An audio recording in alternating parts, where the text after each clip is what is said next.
Je te présente la palisse, le lapin et Alice. Ils sont là en même temps, deux faces qui semblent se répondre sans vraiment se voir. Tu peux les regarder librement. L'une attire peut-être ton regard plus vite que l'autre, sans que tu saches pourquoi. Ce n'est pas une question d'esthétique. À ce stade, c'est une question de résonance. Quelque chose en toi reconnaît quelque chose avant même que tu le comprennes. Puis l'image bascule. Ce que tu voyais terminer commence à se défaire ou peut-être un peu plus à naître. La matière apparaît brute, hésitante. Les formes ne sont pas encore décidées. Comme si ce qui allait être sculpté cherchait son propre visage.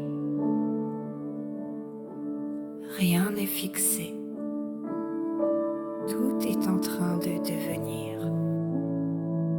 Comme si tu assistais à la pensée d'une forme, à son doute, ses tentatives. La main façonne, ajoute, retire, recommence. Il n'y a pas de ligne droite ici, d'ailleurs. Les lignes droites sont rares, finalement. Même si on nous fait croire le contraire. Il y a seulement des ajustements, des apprentissages, des retours en arrière. Et tu peux laisser ton esprit suivre ce rythme-là, plus lent, plus organique, plus réel.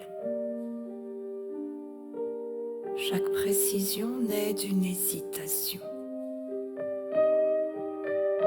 Et pendant que la forme se cherche encore,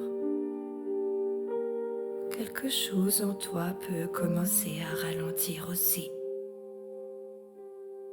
Ça peut être intéressant de découvrir sans rien d'autre à faire qu'à laisser faire. Juste regarder apparaître sans avoir besoin de comprendre. Et peut-être que tu remarques d'abord le lapin, ou plutôt ce qui va devenir le lapin. Le lapin porte le mouvement. Même immobile, il contient l'élan. Regarde-le comme une énergie, l'urgence. Le temps presse, le besoin d'avancer, de sortir, de trouver l'issue, de découvrir encore et encore de la nouveauté, des récompenses, encore. Un peu comme quand on scrolle sans fin. Certaines parts de nous vivent là, dans l'anticipation, dans la vigilance, dans la course invisible. Peut-être que cette part est familière ou peut-être pas. Laisse simplement l'image résonner, sans décider. Puis comme tu vois, la matière change encore, la main revient et lentement, une autre présence émerge. Alice. Pas celle du récit connu. Pas un personnage, une présence intérieure. Elle ne fuit pas. Elle observe. On dirait qu'elle écoute quelque chose que personne d'autre n'entend.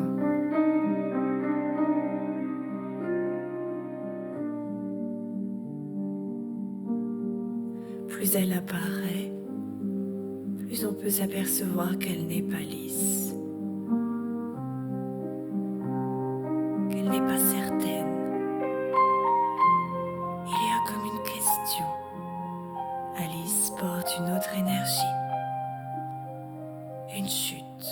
une exploration, la capacité à rester.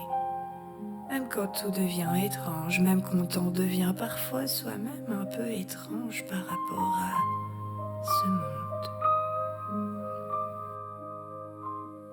Certaines parts de nous vivent là aussi, dans la contemplation, dans la perte de repères fertiles, dans l'écoute profonde. Peut-être que cette part est familière ou peut-être pas encore. Tu peux continuer de regarder la fabrication parce que ça se construit ici. C'est pas seulement une sculpture, c'est une coexistence. Deux formes qui naissent du même bloc, deux directions issues de la même matière. Aucune n'annule l'autre. Et pendant que tu observes ce processus, elles apparaissent ensemble, même quand l'une semble dominer. Et tu peux peut-être sentir qu'il existe en toi quelque chose de similaire. Une part qui court, une part qui tombe, une part qui sait, une part qui cherche. Il arrive que l'une prenne toute la place. Il arrive que parfois c'est l'autre. Que l'urgence couvre l'écoute ou que l'introspection immobilise le mouvement. Mais ici, dans cette lente fabrication, aucune des deux ne gagne. Elles apprennent simplement à exister en même temps. Tu peux regarder les zones inachevées, les raccords imparfaits. Rien n'est totalement résolu. Et pourtant, la présence est là. Chacune d'elles présente d'une façon tout à fait différente que la présence de l'autre. Peut-être que tu peux les ressentir toi aussi. On peut voir d'une toute autre façon lorsque l'on reste à l'écoute. Et tu peux laisser cette idée faire son chemin tranquillement. Il n'est pas nécessaire d'être terminé pour être cohérent. Les poses d'une main qui sculpte et s'arrête parfois comptent autant que les gestes. Parce que c'est souvent dans l'arrêt que la forme décide de ce qu'elle devient. Et sans forcer, juste constater. Peut-être peux-tu remarquer maintenant quelle part de toi regarde le plus. La part lapin, celle qui anticipe, qui cherche à comprendre vite. Ou la part Alice, celle qui laisse venir, qui accepte de ne pas savoir tout de suite. Il n'y en a pas une meilleure que l'autre. Elles ont toutes deux de magnifiques compétences. On pourrait penser qu'il faudrait un équilibre parfait, alors que seulement la cohabitation est possible et nécessaire. Et peut-être que la part qui écoute le plus en ce moment est justement celle qui a quelque chose à entendre de l'autre. Ou peut-être qu'elle préfère toutes deux rester à distance. À mesure que la sculpture se précise, tu sais déjà que tu as vu sa forme finale puisque ton esprit la connaît. Mais la revoir apparaître lentement change quelque chose parce que le temps a été réintroduit. Entre doute, hésitation, le chemin. Et tu peux sentir que regarder une chose naître n'est pas la même expérience que regarder une chose finie. Quand tout ralentit,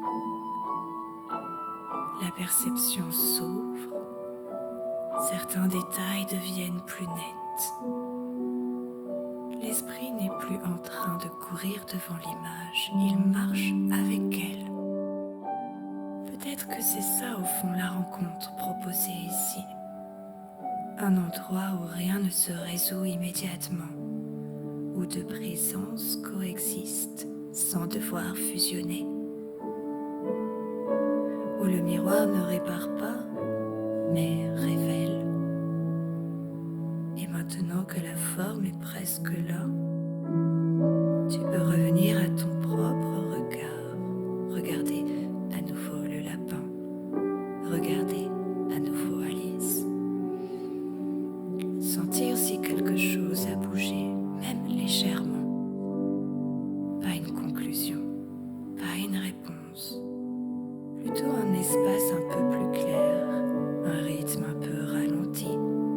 Comme si, pendant quelques minutes, l'urgence et la chute avaient accepté de respirer dans la même pièce. Et tu peux repartir avec ça. Pas une certitude, juste une question douce. Quelle part de moi regarde le monde aujourd'hui? Et laquelle attend encore d'être entendue? Et n'oublie pas, ce qui vaut à un moment donné ne vaudra peut-être pas l'instant d'après. Parfois ce sera Alice, parfois le lapin. Et lorsque tu es toi l'observateur de ces mouvements, te voici devant une nouvelle forme de liberté intérieure.